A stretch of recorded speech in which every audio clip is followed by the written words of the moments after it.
Hi friends, welcome to our channel. Friends, ఈరోజు రెండు తెలుగు రాష్ట్రాల్లోని ప్రధాన నగరాల్లో బంగారం మరియు వెండి ధరలు ఏ విధంగా ఉన్నాయో తెలుసుకుందాం. అంతకు ముందుగా మా నుంచి మీకు ఒక రిక్వెస్ట్, మా వీడియో ఇంకా లైక్ చేయకపోతే లైక్ చేయండి. మీరు తెలియక నాకు ఎంతో సపోర్ట్ ఎంకరేజింగ్గా ఉంటుంది. అదేవిధంగా మా ఛానల్ని సబ్స్క్రైబ్ చేసుకోండి, పక్కన వచ్చే గంట సింబల్ యాక్టివేట్ చేసుకోండి.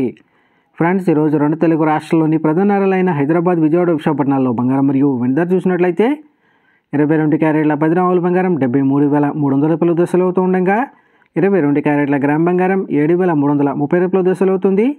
అలాగే 24 క్యారెట్ల స్వచ్ఛమైన 10 గ్రాముల బంగారం 79,960 రూపాయల దశలు అవుతూ ఉండగా 24 క్యారెట్ల గ్రామ్ బంగారం 7,996 రూపాయల దశలు అవుతుంది. అలాగే 1 కేజీ వెండి 1,00,000 రూపాయల దశలు అవుతూ ఉండగా గ్రాము వెండి 100 రూపాయల దశలు అవుతుంది. ఫ్రెండ్స్, ఈరోజు 1 కేజీ వెండిపై 2,000 రూపాయల తగ్గుదల నమోదు చేయగా 22 క్యారెట్ల 10 గ్రాముల బంగారంపై 100 రూపాయల తగ్గుదల అయితే నమోదు చేసింది. ఫ్రెండ్స్, ప్రతిరోజు ఇదే విధంగా బంగారం మరియు వెండి ధరలు తెలుసుకోవాలనుకుంటే మా ఛానల్ని సబ్స్క్రైబ్ చేసుకొని పక్కన వచ్చే బెల్ ఐకాన్ ట్యాప్ చేసి ఆ పక్కన వచ్చే ఆల్ ఇన్ ఆప్షన్ యాక్టివేట్ చేసుకోండి.